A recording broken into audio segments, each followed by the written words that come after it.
The problem is that too many of us end up trapped in the rat race and feel as though there's no way that we can break free. Partly this is because we want to get that sense of achievement and status from our jobs, which I'll come to in a moment. Moreover, though, it's because we think we need to live up to the money.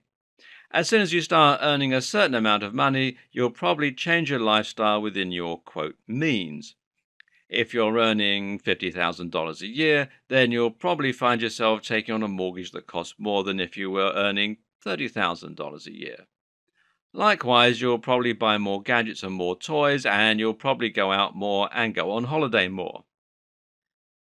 That's the dream the way it's sold to us, but then the reality kicks in. Your lifestyle costs so much that you're now completely reliant on your job to support it. Therefore, you can't make the decision to work less or take a pay cut because then you'd end up in debt.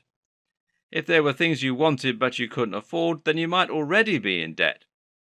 Likewise, you're probably working so hard that you don't really have time to watch that new widescreen TV or play all those new computer games.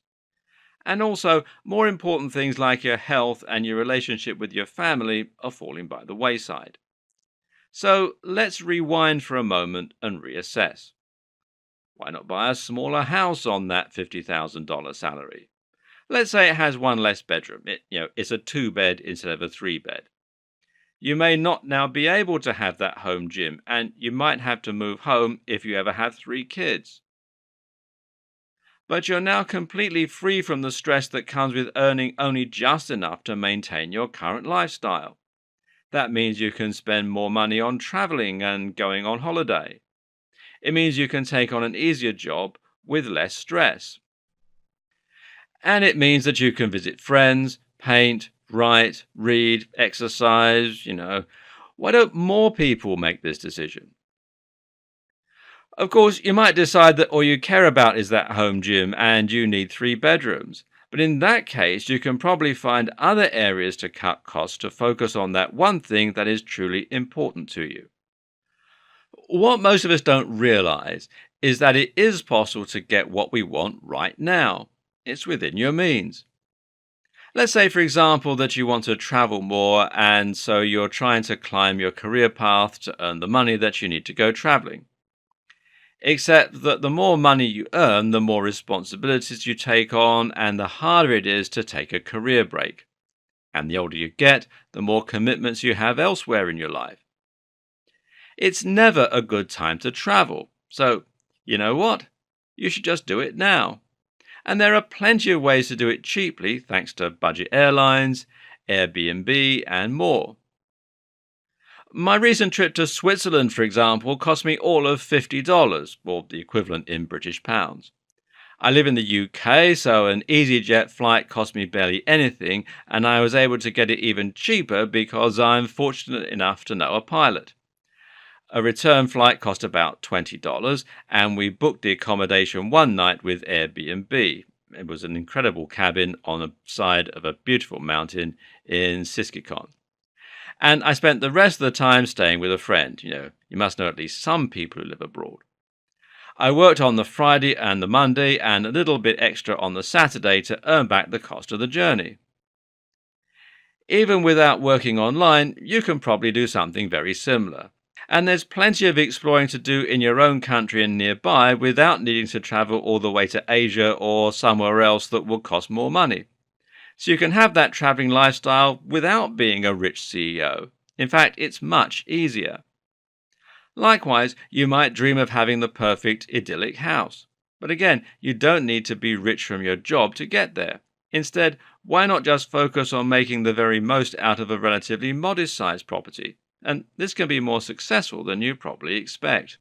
For example, if you want your home to look a lot more beautiful, one of the best things you can do is to simply remove items of decorating. Now, I know this sounds counterintuitive, but when you reduce your clutter a lot, you'll find that it's much easier to keep tidy.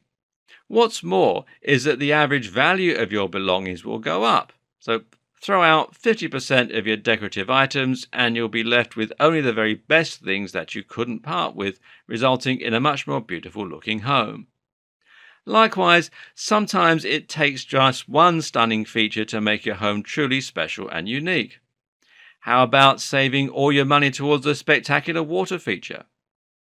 Personally, I'm buying a smaller home than I would ideally choose, despite being able to afford more.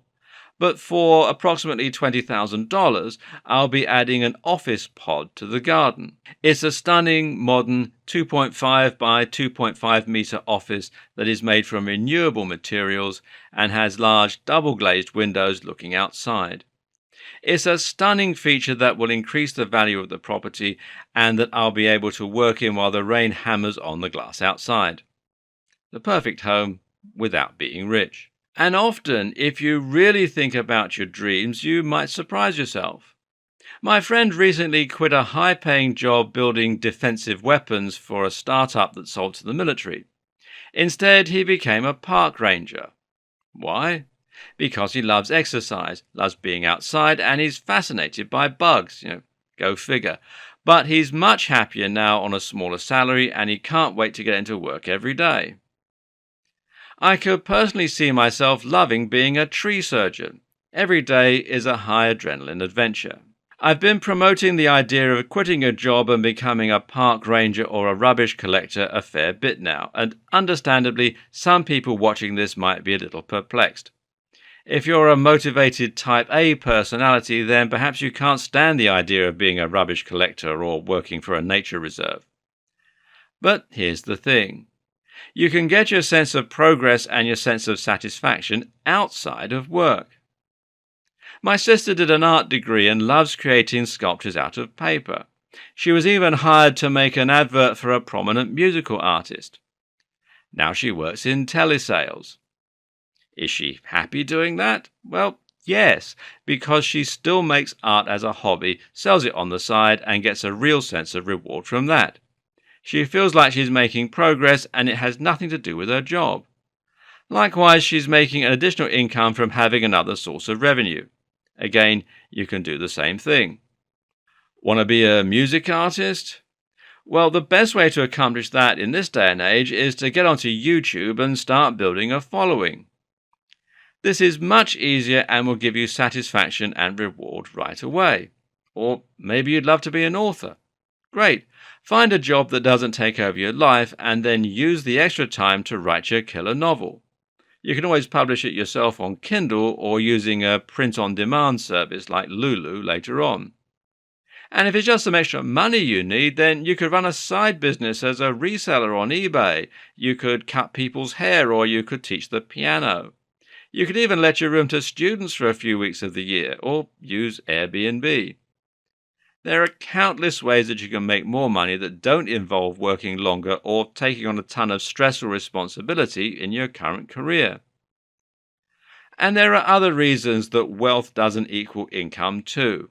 For example, you can often save a lot of money just by making changes to your lifestyle, and this will often be enough to increase your overall wealth.